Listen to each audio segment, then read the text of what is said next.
Dentro del marco del programa de liderazgo y la profesionalización educativa a través de recursos digitales a distancia, presenciaremos la conferencia Prácticas Educativas Innovadoras que presenta Guadalupe Mineko Matsumoto López.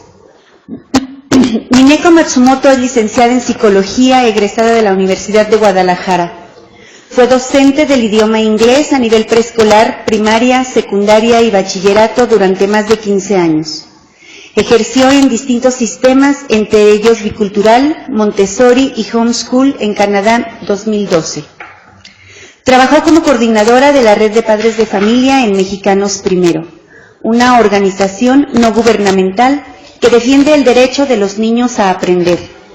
Estuvo a cargo de la implementación de Parents Institute for Quality Education, un programa de educación para padres migrantes que busca involucrar a los padres de manera efectiva en la vida escolar de sus hijos. Surge originalmente en Estados Unidos y es traído a México por la Fundación Eva Longoria en conjunto con Mexicanos Primero. Actualmente es la coordinadora de implementación Learn One to One in México, un sistema educativo de origen colombiano que ha tenido mucho éxito en países como Chile y Estados Unidos, y que tiene como principal objetivo poner al estudiante al centro del aprendizaje. Mineko ha dedicado su vida a la educación bajo la férrea creencia de que ésta da al ser humano la oportunidad de dejar de ser víctima de su contexto y la opción de elegir la manera consciente de la vida que desea tener. Entre sus próximos planes está llevar el modelo Learn One to One a escuelas públicas donde considera la innovación educativa es una necesidad primordial. Muchas gracias. Ok, bueno, vamos a empezar entonces. Perdón, me da mucha risa estas situaciones. Me vuelvo a disculpar de nuevo si se me sale alguna palabra en francés. Es mi origen sinaloense, no todos los sinaloenses, pero me tocó, ni modo. Mi mamá también es veracruzana, entonces. Pero bueno, o sea, me disculpo de antemano, voy a hacer un gran esfuerzo. Entonces, vamos a empezar con prácticas educativas innovadoras. Y me gustaría empezar con una pregunta. La pregunta es, de las escuelas que ustedes visitan, y esta es una respuesta para ustedes, es una pregunta para ustedes y para que se la queden. Cuando entran a una escuela, y cuando digo escuela, más allá del edificio, cuando ven lo que sucede entre el alumno y el maestro, lo ven y la pregunta es, ¿eso que sucede está haciendo que la imaginación vuele? ¿Que realmente los niños estén experimentando la creatividad? ¿Que realmente las personas que están involucradas ahí estén en un ambiente agradable, educativo?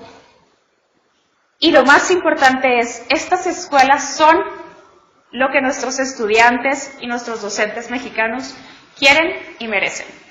Esta es una pregunta para ustedes, es súper personal, ya ustedes sabrán cuál es su opinión. Y con eso me gustaría empezar con ¿qué es la innovación educativa? Voy a empezar porque entendamos primero la palabra innovación, que viene del latín innovare.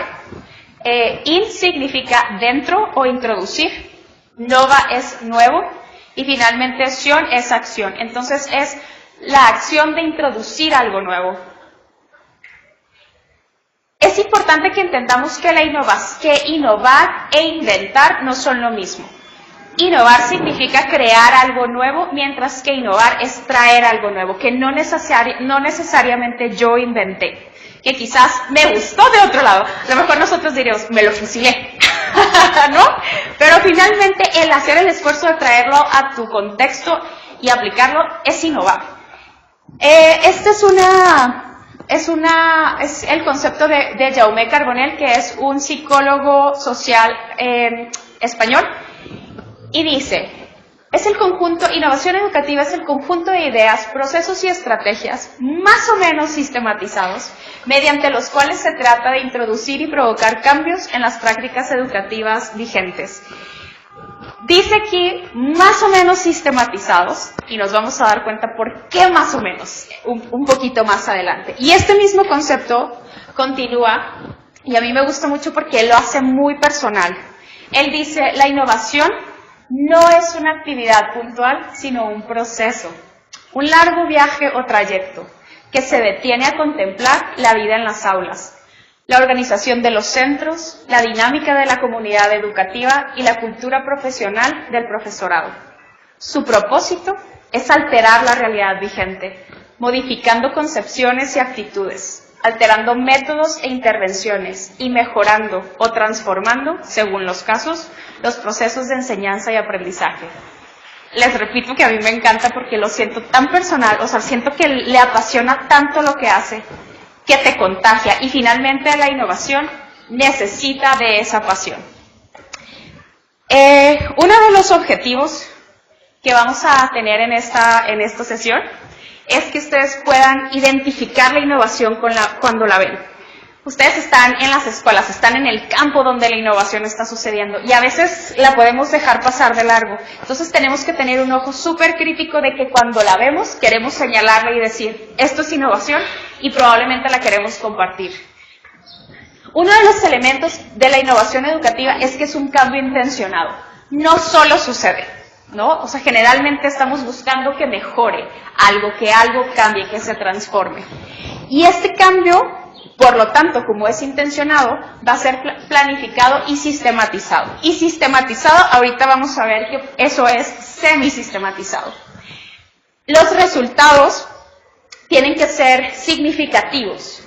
Yo les mencionaba el ejemplo de los pizarrones inteligentes que llegaron a las escuelas cuando las escuelas no tenían ni electricidad, y aunque se hablaba de una innovación, el cambio no fue significativo porque muchos no pudieron utilizarlos y fueron obsoletos. Creo que se volvieron obsoletos en un periodo de 3 años o quizás menos. Después, otra de las cosas que tiene la innovación educativa es que, de nuevo, no es necesario que tú lo inventes y te pares el cuello y digas, yo lo inventé. Es solamente el hecho de decir, voy a traer de esto que vi, esto que leí, lo quiero llevar al aula, lo quiero llevar a mi oficina, lo quiero llevar a mi casa, a mi cocina. Es esta necesidad de hacer algo diferente, de cambiarlo y buscar algo mejor. Solamente por el hecho de llevarlo a un contexto diferente se puede hablar de innovación. Otro elemento, que es un elemento muy complicado, yo lo sé, es difícil, pero tiene que suceder, es la aceptación y la apropiación de los actores. Mencionábamos que ustedes están mucho tiempo en estas capacitaciones, están recibiendo información, leen, se enteran, y cuando sugieren cambios, de repente encuentran esta resistencia, es decir, sí, luego, ¿no? Como lo sienten, la gente cuando propone, si no se enamoran de eso, lo sienten como una imposición. Por eso es tan importante que los actores que son parte de la innovación educativa adopten y se apropien de esto, la hagan suya, porque cuando eso no sucede, no es sustentable. La gente lo va a soltar porque hace unos días estaba en una conferencia de un ponente de Stanford, tienen un departamento de innovación, y lo que él decía es, la innovación va a venir siempre del error. Y desgraciadamente, en nuestra cultura, el error está satanizado. Se equivocó. No. Le pierdes la confianza, lo señalas, ni sabe lo que está haciendo. Cuando no le das ni siquiera la oportunidad de que lo corrija. O sea, ya ahí le cortaste, ¿no? Entonces, esta parte, cuando tú no te apropias de eso y te enfrentas al error y no es tuyo, no es algo en lo que crees, ahí te vas a rendir y no lo vas a volver a intentar. Es importante de verdad, y esto es algo que si se quieren olvidar de todo está bien, pero lo único que tienen que recordar es, la innovación va a ir siempre, siempre, siempre acompañada del error. Y lo importante es apropiarnos de eso y saber que hay que volverlo a intentar. Y finalmente, bueno, todavía no, pero el cambio de percepción y la práctica, que les mencionaba este ejemplo de, Mariel, no me vayas a matar, de la reforma educativa, ¿no? Que es un cambio de percepción que está ahí en el papel lindo como una propuesta, y de repente si volteamos y vemos la práctica y hay este desfase y no está sucediendo porque hubo demasiadas cosas que no se tomaron en cuenta, de nuevo, hay un error y hay que darle la oportunidad de que se corrija el error. Entonces no se puede hablar de innovación hasta que no se pueda observar. Y finalmente, es un proceso abierto e inconcluso, y de nuevo, a mí me encanta que sea un proceso abierto e inconcluso porque quiere decir que todo el tiempo estás trabajando en él. Todo el tiempo estás viendo qué puedes mejorar porque sabes que no has terminado. Es como, bueno, no sé, quizás no tengo hijos, pero supongo que es como cuando estás criando a un niño y siempre estás tratando de que sea la mejor versión que puede ser. Entonces, es así cuando hablas de innovación. Ahora sí, vamos entonces con los tipos de innovación, y les decía que lo que vamos a hacer acá es, cada vez que yo les mencione un componente de la innovación, lo que ustedes van a pensar es en una escuela, en una persona, porque también puede ser una persona, un ambiente, algo en lo que, pensando en este componente, puedan innovar. Entonces, por ejemplo, si estamos hablando de el mantenimiento del sistema, que tiene que ver con los elementos que dan identidad a una escuela, qué diferentes son las escuelas entre ellas, ¿no? O sea, yo entro a una escuela y de repente digo, wow, y luego entro a otra y me dan ganas de llorar. Y son diferentes elementos, es la actitud de los maestros, el cómo te reciben, cómo tratan a los... O sea, son tantas cosas. Esos elementos, ¿qué podrían innovar de las escuelas que ven? ¿Qué les gustaría que cambiara? Y esas ideas las van a ir escribiendo. No importa que suene... O sea, de repente dicen, ay, pues, la innovación, el cambio nos da mucho miedo. Y de repente nos da miedo que nuestras ideas suenen absurdas. No importa. Entre más absurdo, más creativo, mejor. Déjense llevar de verdad. Aunque digan, me encantaría que hubiera un maestro por niño. Escríbanlo. Si eso es lo que creen ustedes que va a innovar y que va a cambiar y que va a mejorar, escríbanlo. No pasa nada. Dejen volar su imaginación. Después tenemos el tamaño y la extensión, que tiene que ver con el número de alumnos por maestro o el número de maestros por supervisor, de escuelas por supervisor, etcétera. Entonces, les mencionaba que hay un programa ahorita en Nueva York que se llama Blue Engine, que están trabajando con Small Group Instructions, que son pequeños grupos y van una persona por 6 estudiantes. Y claro, los resultados han sido espectaculares, ¿no? Claro, pero por supuesto son 6 niños con una persona y estas personas están siendo capacitadas continuamente, entonces por supuesto que ha sido maravilloso, y qué mejor que si en estos países tienen los recursos, pues que los utilicen, ¿no? Algún día quizás México también va a... ¡Claro! Vamos a seguir, hay que soñar, porque si uno no sueña deja de exigir, ¿no? Y se empieza a conformar. Después vienen las instalaciones escolares, es como un laboratorio se convierte también en una fábrica, ¿no? O como un salón de usos múltiples se convierte en el salón de danza, el de gimnasia, donde los papás van a tomar yoga, y es cómo voy a utilizar mis instalaciones escolares. Les mencionaba que hay escuelas que nunca cierran y se convierten como en centros comunitarios en donde todo el tiempo hay gente, la escuela es de la comunidad, y es la misma comunidad la que la cuida, porque de repente hay muchos miedos de, es que ya se robaron las bancas, es que ya no tengo cayolas, no sé qué le pasó a mis tijeras, pero entonces cuando la comunidad la hace suya, son ellos los que entonces empiezan a decir no, y ya no hay necesidad de quién esté cuidando los espacios. Después hablamos del tiempo escolar. Hace no sé cuántos años empezó lo de la jornada completa. Y bueno, me tocó platicar con muchos padres de familia, no sé en las escuelas en las que ustedes estén acudiendo, pero yo recuerdo que cuando se habló de la jornada completa, se decía que los niños iban a tener acceso a cuestiones como arte, deportes, etcétera. Después sucedió en algunas escuelas que fue más como una cuestión de una guardería, ¿no? Y los papás, claro, necesitaban que sus hijos estuvieran en algún lugar seguros, pero lo que se había prometido y lo innovador que era llevar a los niños a esta cercanía con el arte, el deporte, el darles asesoría, etcétera, no sucedió. No sé si es la realidad de todas, pero sé que hubo casos de escuelas así, entonces la jornada completa pasó de ser algo innovador a ser algo que no se ha podido corregir. Perdón, la jornada completa. Después hablamos de los objetivos. Hay escuelas que dicen, mi objetivo es que todos mis alumnos lleguen a la universidad. Mi objetivo es que todos los alumnos sean su aprovechamiento académico sea de tal promedio o lo que sea. Entonces, cuando tú redefines tu objetivo, es imposible que no vayas a redefinir todo lo que viene detrás, ¿no? Porque el objetivo es la meta, es hacia dónde vas. Entonces, esa es otra manera y hay otra cosa, hay escuelas que no tienen objetivos. Entonces, el solo crear un objetivo también es innovar. Me ha tocado de repente entrar a escuelas en donde no tienen una visión de hacia dónde quieren llevar a sus estudiantes, ni qué esperan de ellos, y cuando les preguntas es como, pues, que salgan, ¿no? Que terminen, por lo menos que terminen. Y eso es lo que le transmiten al estudiante. O sea, mi objetivo es que termines, como sea, pero que termines. Entonces, reestructurar eso también es innovar. Acuérdense que están escribiendo así de, no, en esta escuela creo que los niños necesitan también un objetivo claro, o sea, que sueñen por ellos, que les enseñen. Luego vienen los procedimientos, y bueno, aquí dentro de los procedimientos está todo, ¿no? Como todo el desarrollo del currículo, cómo se estructuran las clases, por ejemplo, hay algunos sistemas, por ejemplo, Montessori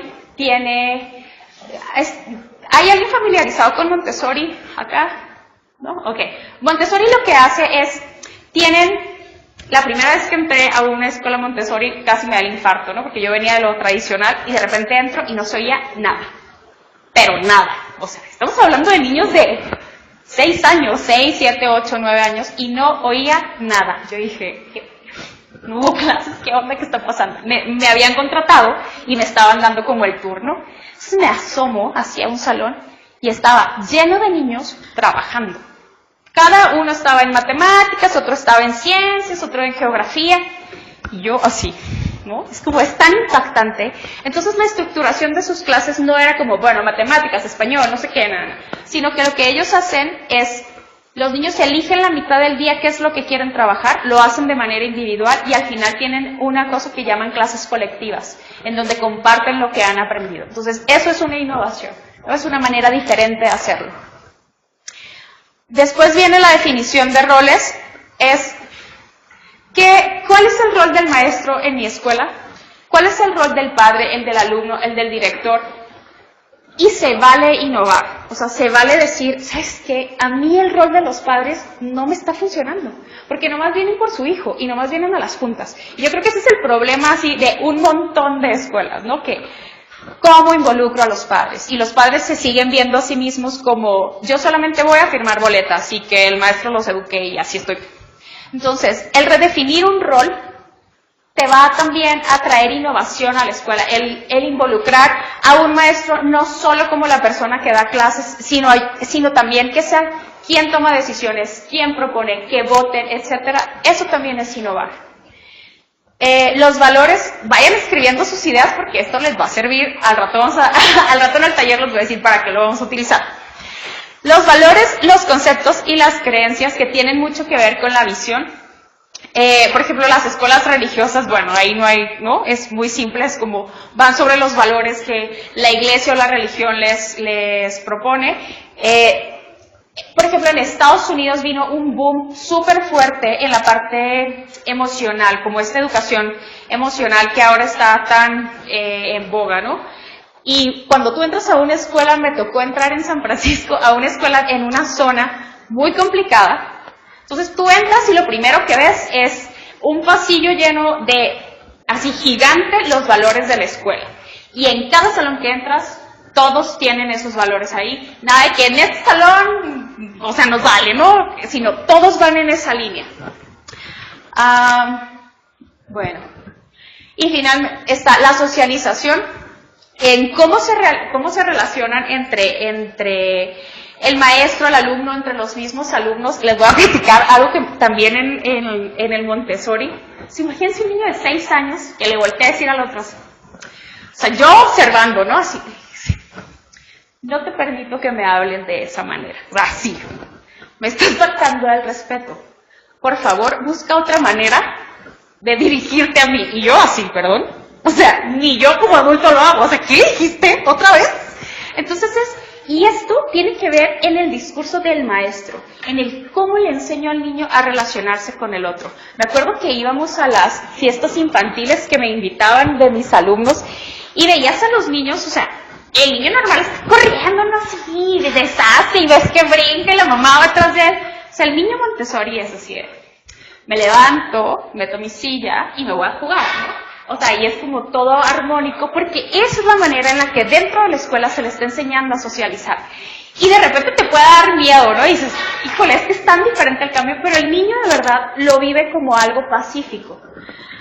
Por otra parte tenemos la estructura y la relación entre partes. Hasta ahorita, les voy a ser bien honesta, en todas las escuelas que he trabajado, no he visto una escuela en donde la toma de decisiones sea horizontal. Yo, a lo mejor ustedes sí, pero siempre es el que tiene la última palabra es el que está hasta arriba, ¿no? Entonces, una manera de innovar también tiene que ver en la toma de decisiones, cómo se toman las decisiones, cuál es la estructura que tenemos en el organigrama, cuál es el poder que tienen los padres dentro de la escuela y cuál no. De repente creo que ahora que estuve trabajando con los padres de familia, su rol en muchas escuelas es solamente como de sugerir, ¿no? Entonces se hacen sugerencias y se presiona, que no a veces puede ser poco ortodoxo, ¿no? Esa presión que ejercen.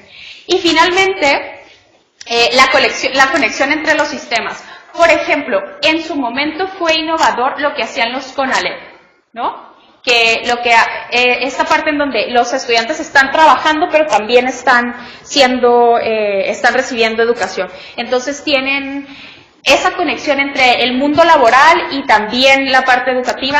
En su momento fue innovador. Ahora, por ejemplo, están sucediendo muchas cosas. Las empresas, por ejemplo, la tecnología, los están llevando programadores de Google a escuelas públicas, ¿no? Para enseñar a niños. Esa es una manera también de cómo me conecto yo con el mundo laboral, con el mundo familiar, con la comunidad.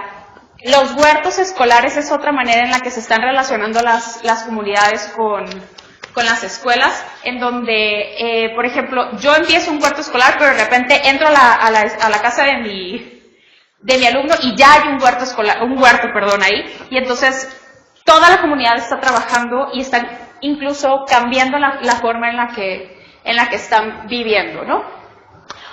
Ahora, hay 4 maneras de dividirlos. La siguiente es el modelo de realización, que tiene que ver con agrego un elemento sin alterar el modelo. Por ejemplo, voy a empezar a evaluar, porque antes no evaluaba. Eso es agrego, siempre buscando la mejora.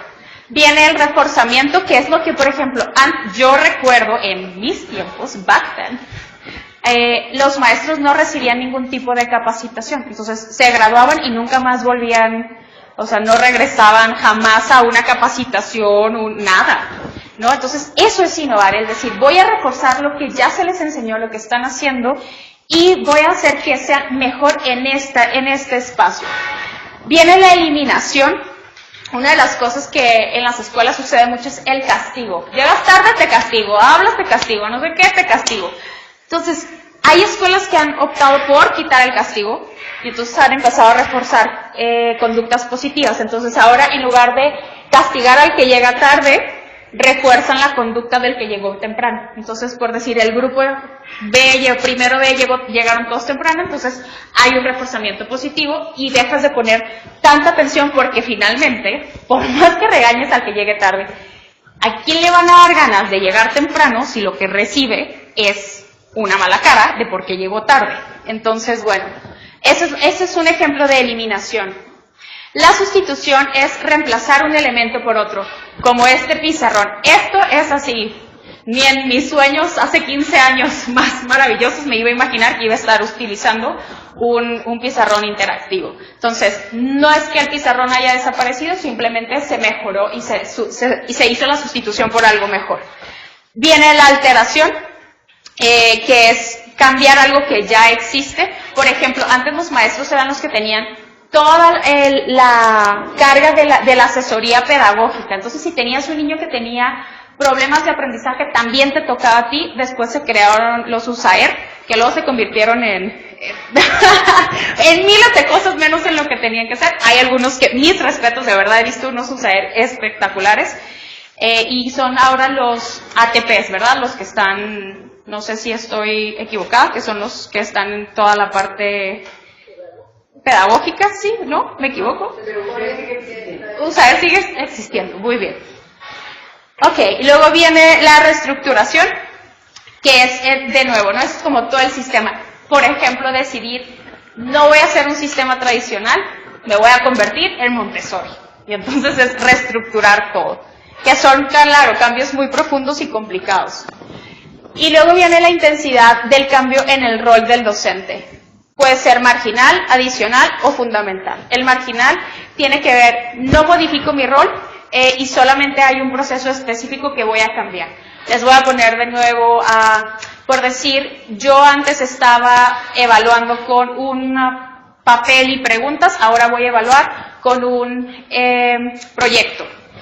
Después viene el adicional, no voy a modificar, sigo sin modificar el rol, el maestro sigue siendo el protagonista, ¿no? Está de frente al grupo, etcétera, soy el que está exponiendo, pero voy a cambiar algo en mi método. Entonces, vamos a decir que cuando estaba enseñando inglés, yo enseñaba inglés enseñando a mis alumnos a traducir. Pero ahora lo que voy a hacer es, en lugar de enseñarles a traducir, voy a utilizar el método utilizando drills, y entonces voy a cambiar totalmente mi manera de enseñar.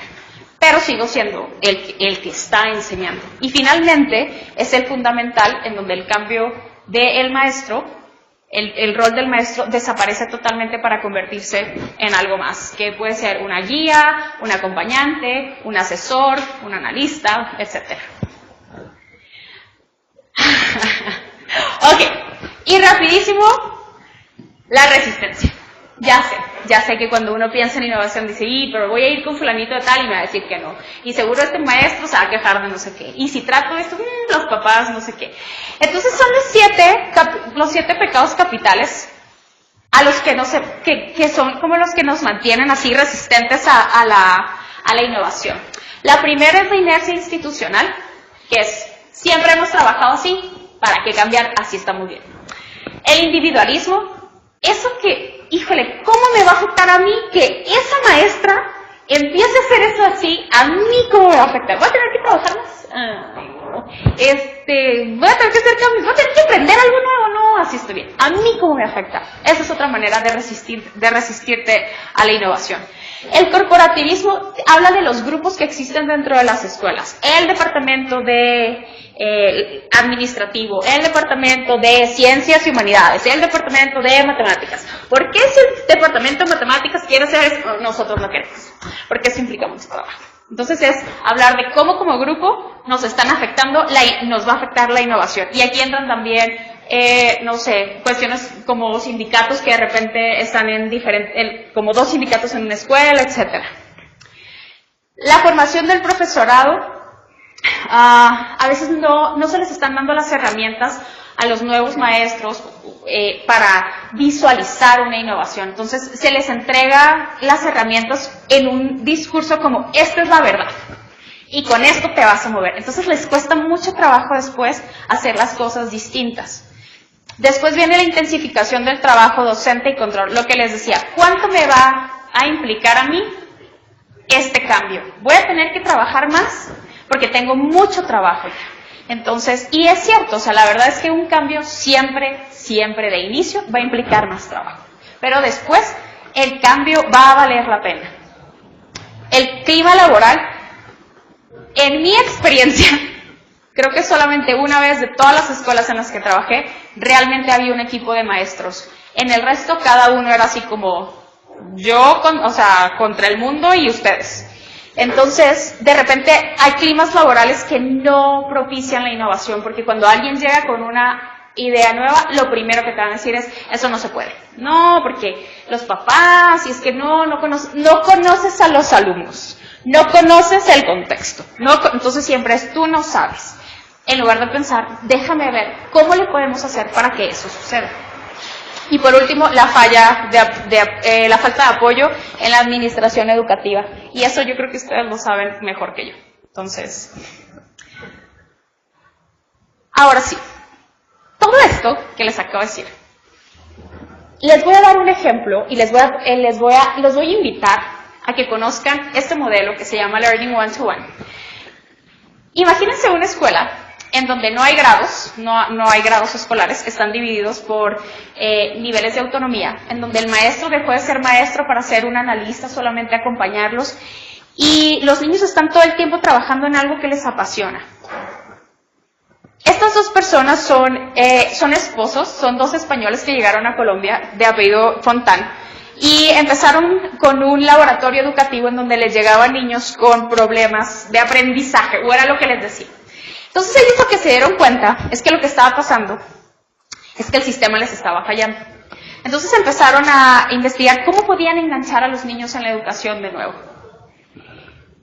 Y entonces crearon lo que ahora se conoce como el Colegio Fontán. Y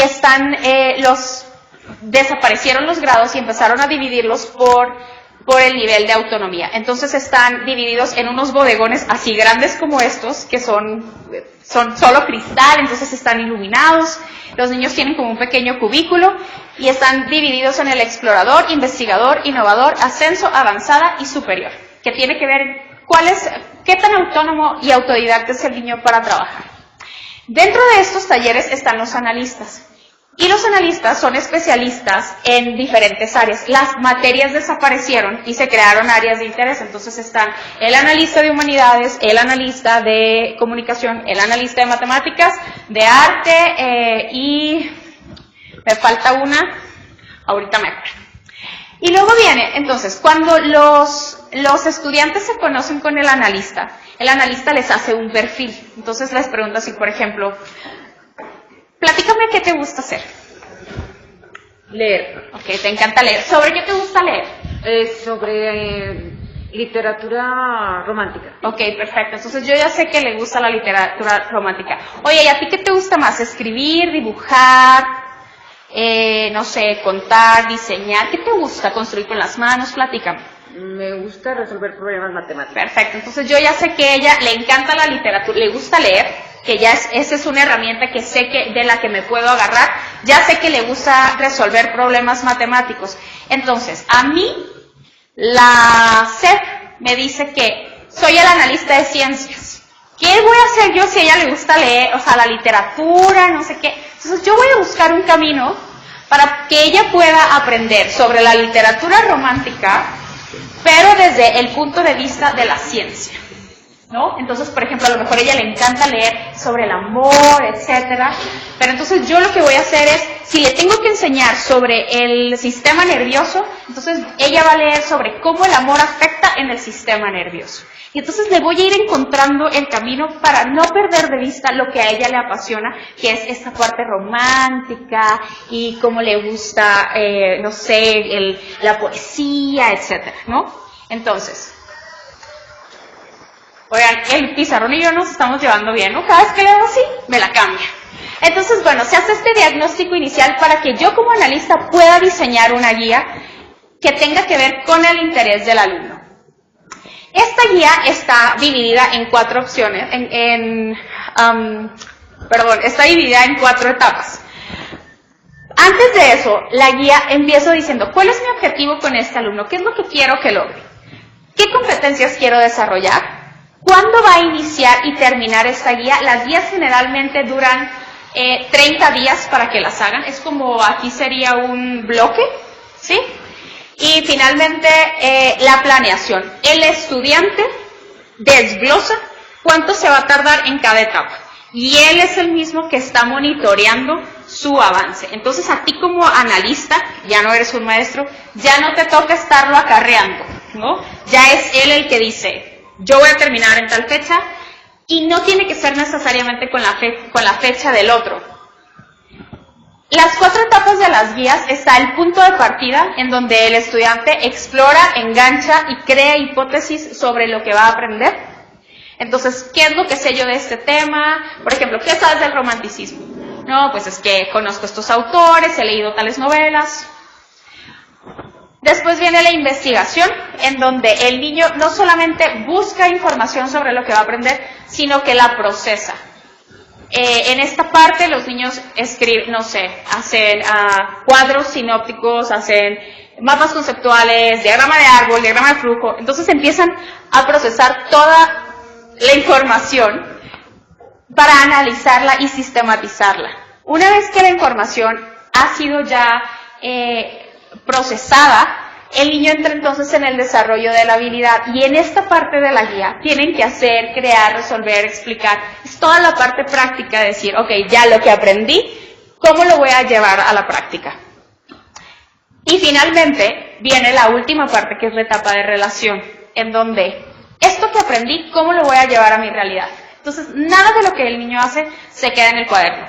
Por ejemplo, vamos a decir, hace poco estaba trabajando en una guía para una estudiante que quiere ser chef, y entonces se van a graduar y ella tiene que hacer un presupuesto para ser ella quien cocine la cena para sus compañeros. Entonces está haciendo todo un presupuesto, tiene que ir a investigar precios, compararlos, etcétera, pero su proyecto final en la parte de relación es hacer un catering, ¿no? Para que ellos prueben su comida y vender todo esto que aprendió con un presupuesto, cuánto le va a costar, si va a necesitarlo o no, y hacer que los otros se lo compren. Entonces, no se quedó solamente en ese pedazo de papel, trabajó 30 días, pero claro, ella lo está viendo como algo que le va a servir y de lo que puede sacar algo. Y así es como son las 4 etapas de la guía esta que se diseña, que después la van a ver en sus manuales. Y luego dicen, ok, ya, el estudiante hizo todo eso. ¿Cómo sé que mi estudiante realmente está aprendiendo o no? Durante esta parte hay un proceso que se llama monitoreo, que lo único que yo estoy haciendo es, mientras tú estás trabajando, yo me acerco y te digo, platícame qué estás haciendo. Cuéntame de qué se trata. Oye, no, pues es que estoy leyendo sobre esto, y mira esto, pero no entendí esto. Ah, ok, a ver, ¿cuál es tu pregunta? Perfecto. Y entonces voy monitoreando a mis estudiantes, y mientras ella está leyendo sobre el romanticismo, quizás Imelda está leyendo sobre estadística, y quizás allá atrás están aprendiendo sobre ciencia. Entonces cada estudiante, porque algo que me da mucha risa y es cierto es, hay gente que, por ejemplo, las matemáticas a primera hora, perfecto, le fluye, ¿no? Y hay otros que dicen, a mí las matemáticas hasta el final del día, porque las primeras 2 horas estoy en automático. Luego, ya que el estudiante termina la guía, entonces tenemos una entrevista. Y yo soy tu analista, entonces te voy a preguntar. Hay 3 áreas que van a preguntar durante una reunión de sustentación. Una es el aprendizaje, otra es el proceso y finalmente los resultados. Entonces yo te voy a preguntar sobre lo que aprendiste, sí, pero también te voy a preguntar sobre tu proceso. ¿Qué pudiste haber hecho diferente? ¿Qué fue lo que más trabajo te costó? ¿Cómo lo resolviste? ¿Cómo lo pudiste haber resuelto distinto? Y por último, los resultados. ¿Estás contenta con los resultados, sí o no? No, pues sí, es lo mejor que pudiste dar. No, es que quizás, ok. Y entonces te voy a dar un espacio para que tú hagas los cambios que tengas que hacer para asegurarme que lo que me estás dando es lo mejor. Y como no tengo el tiempo así contado, cortado, de ya tengo que hacer el corte, entregar calificaciones, no sé qué, eso también a mí como analista me da el espacio para darte a ti el tiempo de que puedas terminar tu proceso.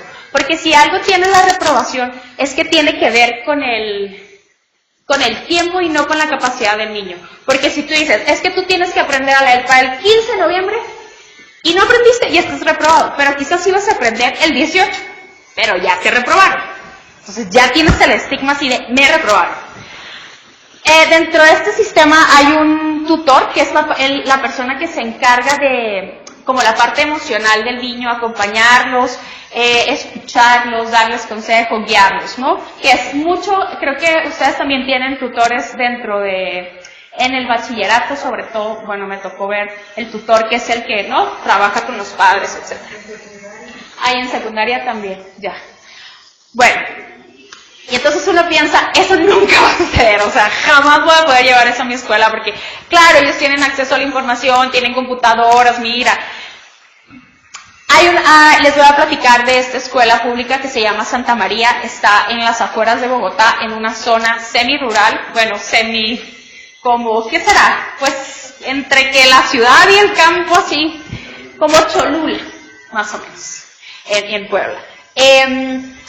Esta escuela estaba a punto de cerrar hace 10 años.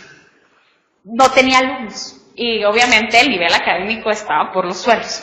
Entonces, cuando el Ministerio de Educación se entera de este modelo, dicen, ok, vamos a pilotear, pero no se los voy a imponer, ¿no? Porque sé que si se los impongo no va a suceder.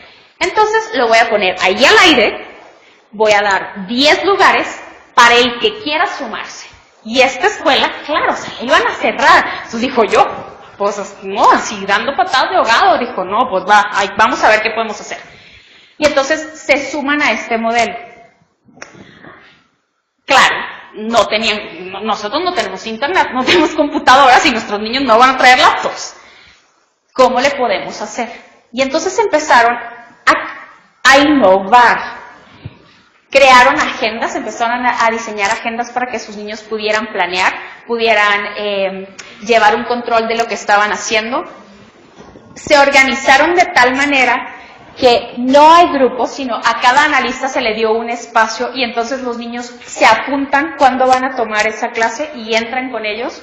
No hay un horario establecido, el niño va haciendo su horario cada semana. ¿Ni de entrada? Solo tienen un horario de entrada y de salida, sí. Pero, por ejemplo, el niño entra los lunes y dice, ok, yo voy a ir con este analista a tal hora y se van apuntando con el analista. Entonces el analista sabe que ese día, a esa hora, el niño va a entrar con él y va a estar trabajando. Los resultados, la verdad es que es tan impresionante verlo. Yo no, cuando lo vi fue así como, ok, es muy impactante porque son niños que viven en las afueras de la ciudad, ¿no? En un lugar que igual aquí sería como decir, es que son las zonas que nos encantan, ¿cómo les decimos? Son zonas vulnerables, ¿no? Y entonces les pones este estigma y ya no los quieres sacar de ahí. Bueno, estos niños han demostrado unos cambios increíbles. La deserción escolar ha bajado muchísimo porque los niños ya no están probando el fracaso. Ya no traen este sello de reprobé, ¿no?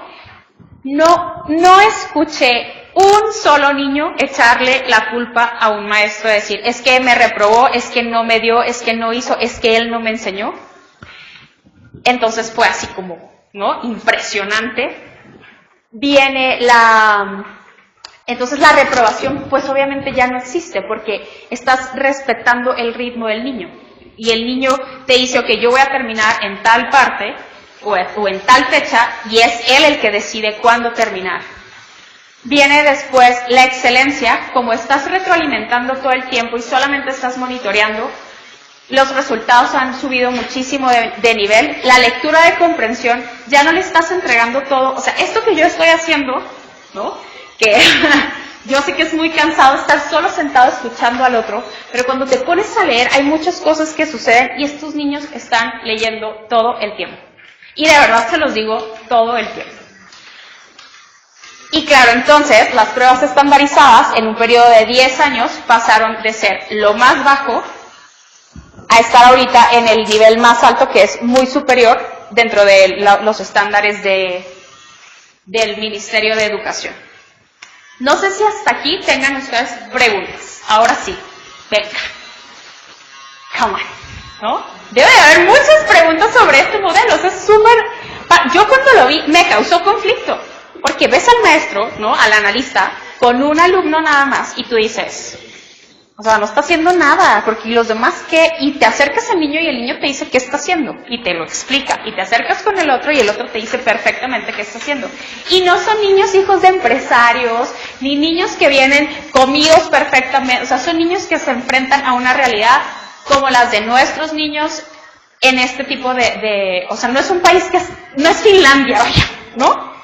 Entonces, tiene que haber dudas por ahí, decir, esto no funcionaría, o cómo le hacen con esto, o nada. Gracias.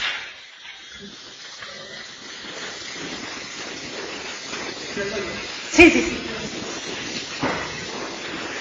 A mí me gustaría saber si elaboraron algunas guías, si las guías que trabajaban en esa escuela las tuvieron que elaborar los analistas o trabajaban con los mismos materiales. Okay. ¿Y qué sucedió con la promoción de grado? Okay. ¿Desaparecieron las promociones? No sé qué fue lo que pasó. Listo.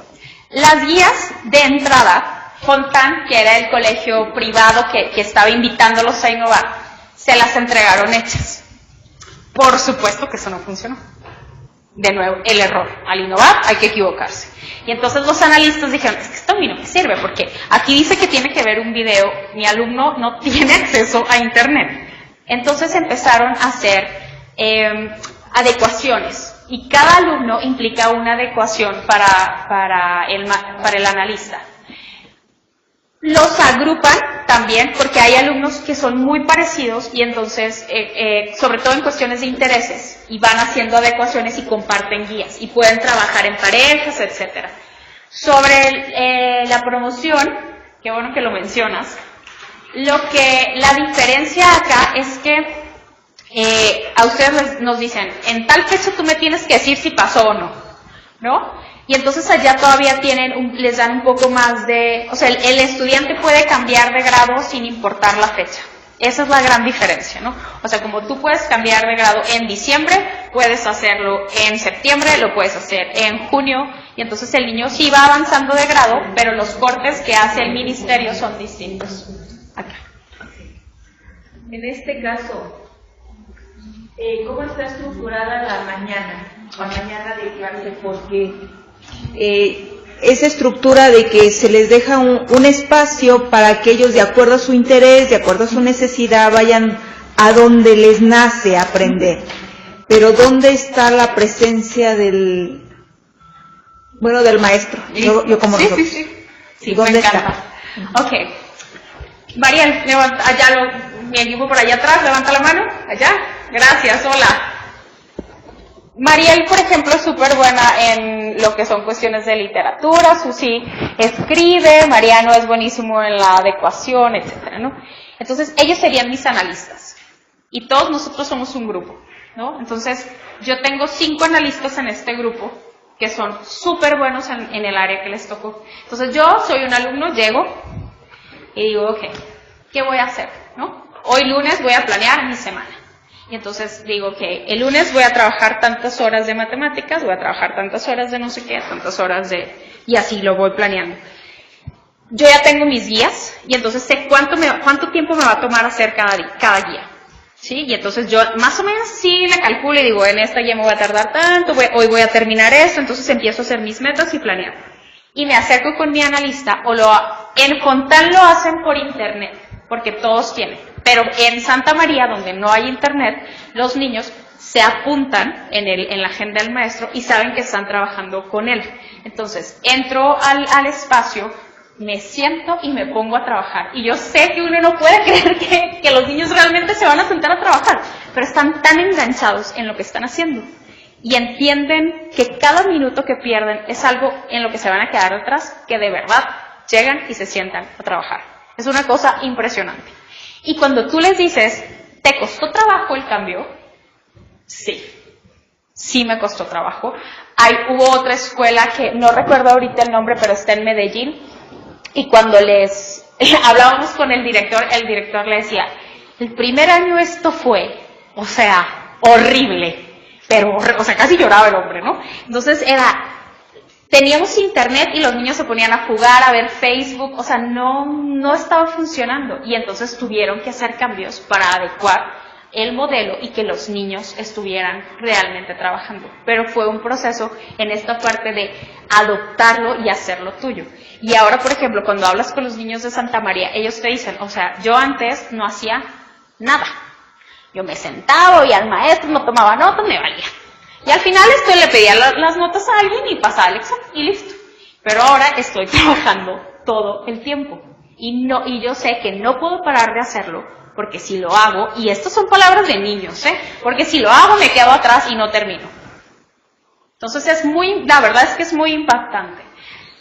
Yo creo que los maestros tuvieron mucha fe en sus alumnos, en que lo iban a lograr y creyeron en el modelo. De hecho, si hay un video que lo puedo poner también en las plataformas, donde hay comentando las experiencias de los niños del Gran Hermano Tomás, hablando de ellos en su experiencia, cómo han vivido esta educación. Lo voy a poner para que lo vean. Ok, gracias María. No sé, sí. Bueno, este modelo lo he visto yo más en lo que es educación personalizada. Considero que la propuesta nos está faltando de la parte de la regularizar el aprendizaje. Porque efectivamente cada alumno se va por el interés personal que tiene, pero falta el equilibrio para que logre el desarrollo integral. Okay. No sé si aquí lo tengan, cómo lo manejen, porque muchos lo manejan con fichas. Okay. Fichas guía. Elabórame un poquito más tu pregunta en cuanto te refieres a el equilibrio. El equilibrio del aprendizaje, para que el aprendizaje sea integral, que aprendan de todo. Okay. No solamente la tendencia de gusto de cada uno. ¿Por qué quieres que aprendan de todo? Como cultura general, sí debemos de tener un conocimiento amplio para poder acceder a otros aprendizajes. Okay. Por ejemplo, no voy a aprender solamente matemáticas y voy a ser especialista en matemáticas. También necesito el procesamiento de la información, que es el equilibrio también estructural mental. Listo, ya.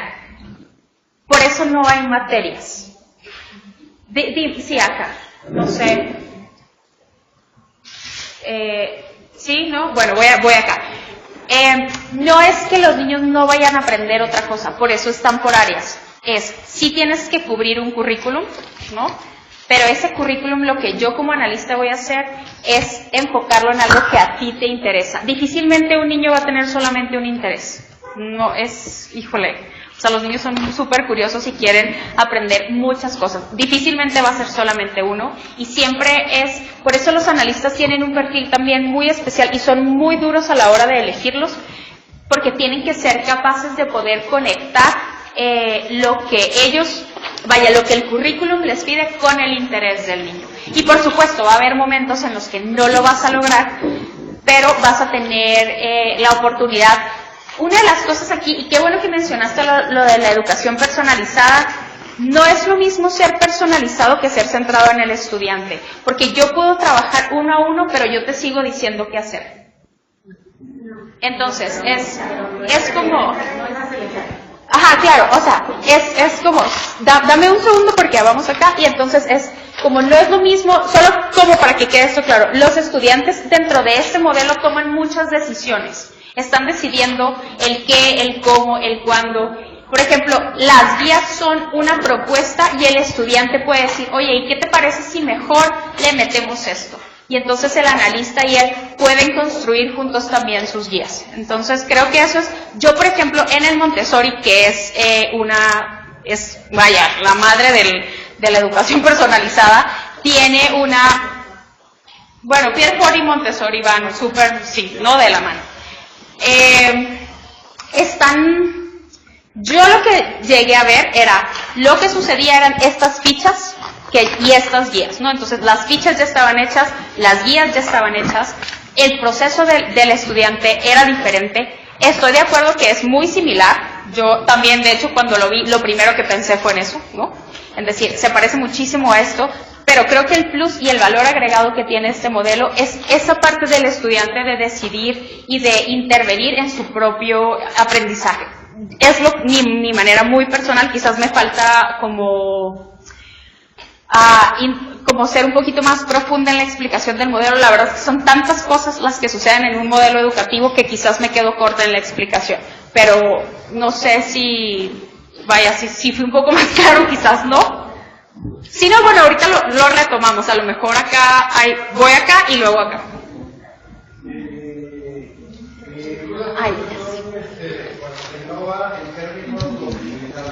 Ajá. ¿Por qué? Porque a primera vista puede ser un modelo muy exitoso, pero resulta que desde los 15 años los chavos empezaron con una serie de sesgos de su desarrollo que a final de cuentas salió más caro el caldo que las albóndigas. En ese sentido, hay unos asuntos muy interesantes en función de eso. Hace 2 años vino, esto ya lo he comentado yo de manera reiterada, el autor se llama Humberto Maturana, es chileno, Sí. Tal vez lo hayas escuchado. El foro era de sustentabilidad, pero había tantos estudiantes que a final de cuentas abrió un espacio solo para estudiantes y maestros. Y él hizo una recomendación, que parece se contradice con esto que están comentando. Maturana, a sus 85 años y tras toda una serie de estudios y demás, que le han valido incluso la nominación 2 veces al premio Nobel, comenta una cosa que pasó en Chile en el sentido histórico de como nación, que antes del 73 se genera por primera vez en la historia de la humanidad la implantación de un modelo socialista llegado al poder por la vía electoral. O sea, antes de Chile todo lo que había habido en función del socialismo había sido por la vía de la revolución rusa, la revolución cubana, la revolución china, etcétera. Y comenta Maturana que cuando se da el golpe de Estado, o más bien antes del golpe de Estado, los chavos de las facultades de la Universidad del Chile se mezclaban, es decir, los sociólogos iban a las clínicas de los médicos, a las conferencias de los arquitectos, todos sabían un poco de todo. Y cuando llega la junta militar, pues se prohíbe la política, como en toda buena dictadura.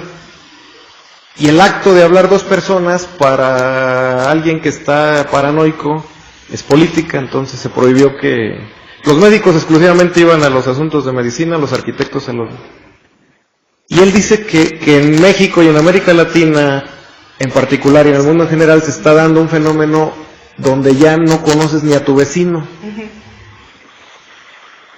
Te estás especializando a tal grado que te estás volviendo experto en lo tuyo y analfabeto en lo del resto. Claro, sí. Entonces, en ese sentido, él incluso nos maneja como la hora cero en términos, porque el asunto era de sustentabilidad. Que los seres humanos estamos en la hora cero en cuestión de que si no damos un cambio drástico a la educación y a la manera en que estamos haciendo, probablemente no tengamos tiempo de revertir lo que ya estamos padeciendo en función de recursos de cambio climático y demás. Esa es la duda. Sí. Estos modelos que a primera vista son muy exitosos, ¿qué pasa a largo plazo con el tipo de personas que forman como adultos? ¿Qué tipos de familia? A ver, por ejemplo, hay un estudio que diga los chavos que estudiaron en preescolar, en primaria, en una escuela Montessori, a final de cuentas, ¿qué tipo de familias logran formar cuando son adultos? Y te lo comento porque hay un escritor ya muerto, argentino, se llamó Ernesto Sábato, Ujú.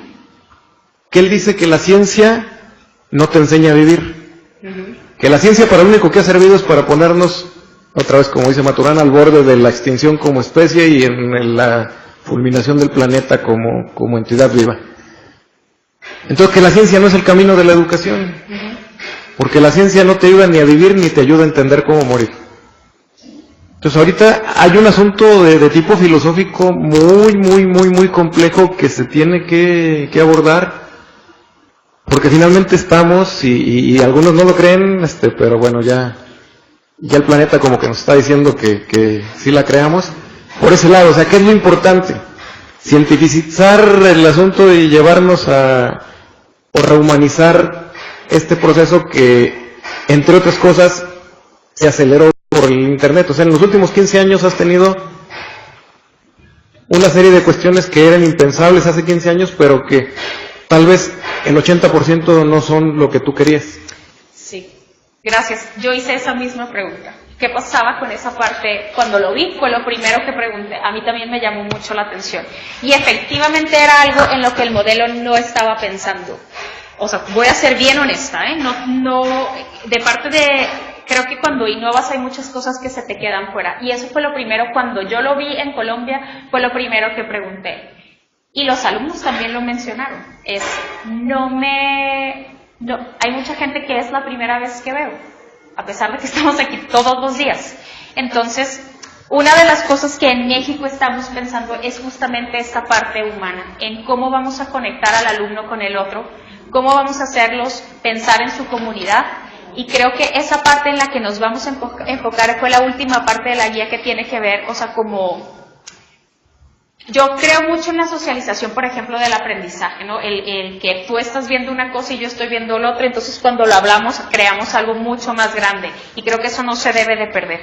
Entonces, en este momento en México, y se los platico así abiertamente, estamos haciendo y estamos pensando en qué adecuaciones podemos hacer a este modelo para responder justamente a esa pregunta y a esa necesidad, que yo estoy total y completamente de acuerdo, que no podemos deshumanizar o quitar esta parte social que sucede en las aulas, cuando un ser humano aprende, etcétera. Y me encantaría, si tienes la oportunidad y tienes alguna idea que quieras compartir con nosotros, que nos escribas y nos digas, ¿sabes qué? Quizás en este modelo una manera en la que pueden visualizar la socialización es esta, ¿no? O sea... Te comento yo para no en 1999 yo me gradué de la maestría en tecnológico de y el rector en ese momento, Rafael Rangel Solman, tenía la tradición, la costumbre de sentarse media hora antes de la graduación de la ceremonia con los egresados, y con quienes teníamos la fortuna de haber sido mención honorífica nos daba exclusivamente a nosotros 5 minutos. Como mi maestría tenía que ver con una maestría que empezó de manera semipresencial y terminó totalmente virtual, el tema se fue hacia la tecnología y hacia la tendencia de la educación. Y el doctor Rangel en ese momento me comentó que estaba en vísperas un proceso donde, por ejemplo, te iban a dar un aparato el tecnológico, durante la noche se iba a descargar toda la información para que tú en la mañana tuvieras y los campus iban a tener como función casi primordial y casi exclusiva la sociabilización. Es decir, entendían que el modelo tecnológico iba a deshumanizar si no se vacunaba desde antes el proceso en ese sentido. Es decir, las canchas de fútbol, de básquetbol, de tenis, de todo, iban a seguir en los tecnológicos, en los campus, pero ya no con ya las aulas ya no iban a ser los centros de aprendizaje, sino los centros de interacción y de sociabilización. Y la tendencia sigue siendo esa. Hay mucha gente que está hablando de la desaparición de las escuelas. Ahorita es lo que se está hablando muchísimo, de que va a llegar un punto en el que los niños van a estar aprendiendo en su casa. Yo soy la primera que dice, por favor, no, pero de verdad esa es como la tendencia de la que se está hablando creo que en los próximos, 15 años, 20 años. Es lo que, por lo menos en los lugares y con la gente con la que he estado platicando, es la tendencia que viene. Sí, allá, perdón, Juanita, sí, y luego, es que te lo juro que estaba ya, discúlpame. Nada más para compartir la emoción de ver que nuestros niños de las comunidades rurales marginadas logren llevar algo así. En la década de los 90 se estuvo trabajando la educación interactiva comunitaria, basada en el modelo de la Escuela Nueva de Colombia. Sí, y era hermoso llegar a una escuela unitaria donde estaban los alumnos organizados de tal manera que tú llegabas, no estaba el maestro, me platicaban, llegaron a hacer una visita a esa escuela, no estaba, y los niños estaban organizados de tal manera que en ese momento, que era su momento de producción, no necesitaban al maestro. Luego en una escuela de 12 maestros, donde no se tiene un apoyo extra, el director comentaba su desesperación porque llegaban, maestro, es que mañana necesito ir al doctor, maestro, es que necesito ir al banco, maestro, una serie de cuestiones. Entonces siempre había un grupo solo. Y después de investigar cómo sucedía en aquella escuela unitaria que se podía implementar el modelo, lo implementaron en esa escuela, y era una cosa también maravillosa cuando los niños se empoderan y dicen, yo tengo que saber qué es lo que tengo que aprender, yo lo trabajo, del maestro requiero algo de ayuda, pero ya no la guía, no él es el que sabe, yo soy el que llego nada más a ser receptor. Muchas gracias. Ahora sí, disculpe. Bueno, yo solo quiero comentar 2 o 3 cosas. La primera, en León existen 2 escuelas que trabajan con el método Pierpont, en donde se trata la educación personalizada y comunitaria. Y ni una no se aleja de la otra. Los niños en la mitad de la mañana trabajan en lo que ellos le llaman el trabajo independiente, valga la redundancia, disculpen. Y en la siguiente parte se llama la puesta en común, en donde los niños se sientan en un círculo en el piso y comentan lo que trabajaron en la parte de lo independiente. De esta manera los niños se involucran con todas las áreas del conocimiento y les inspira a continuar o a empezar el trabajo que tienen sus compañeros. Una de estas escuelas tiene incluso la licenciatura en preescolar, en primaria y en educación especial y hasta en normal superior. De tal forma que los maestros egresados de esa normal, aunque tienen todos los elementos casi exclusivos para trabajar con este método, pueden trabajar en cualquier escuela. Sin embargo, muy pocas veces tienen la oportunidad de implementar el método en las escuelas oficiales por varias circunstancias. Material, la situación de las familias, en donde las familias dicen es que el maestro no está trabajando y el niño sí, y se encuentran lo que tú acababas de comentar con la resistencia tanto de la situación escolar propiamente, del director, de los maestros, en que no te voy a dejar trabajar así porque aquí se trabaja así, Sí. y de los padres de familia, en donde dicen es que nosotros no trabajamos así. Claro. Sí. Respondiendo un poquito a lo que comentaba el maestro, que no tengo el gusto de saber su nombre, estas escuelas en León tienen más de 60 años. Una es el América, el Instituto América, y otra es el FASA. Las familias que construyan estos colegios, o que han construido a lo largo del tiempo, son familias, bueno, no puedo decir que todas, han sido personas de bien, y que incluso llevan a sus hijos nuevamente a cursar a esa escuela lo que ellos vivieron desde el preescolar. El preescolar está muy basado en Pierre Fort y en Montessori, y es lo que es vida práctica y todo esta parte de los elementos. Trabajan a partir de guías, pero vuelvo a insistir, muchos de los compañeros que salen de la licenciatura se ven en la incapacidad de trabajar en sus escuelas por esa resistencia a la innovación. Hay otra escuela en León que se llama el Albanta y le hacen llamar la universidad de los niños. Y está más o menos organizada de esta forma, en donde no hay niveles, no hay grados, sino hay grupos de niños integrados por el interés y por el conocimiento. Entonces, bueno, sé que no es imposible, pero sí hay demasiada resistencia, pero hay generaciones en León, muchísimas generaciones de personas que salieron de ahí, de esas escuelas, y son personas, bueno, de bien y normales. ¿No? Eso iba respondiendo por allá, si así había es, alguna. así es. Gracias. Sí, hay mucha resistencia y todavía, Montessori tiene miles de años, ¿no? Entonces, y todavía hay gente que se resiste a eso. ¿No? Todavía hay gente que dice eso no funciona, la gente, no sirve, no quiero. Incluso llegan familias a llevar a sus hijos a Montessori y se resisten a ser parte de eso. O sea, el cambio es muy duro, el cambio de un paradigma implica mucha reestructuración.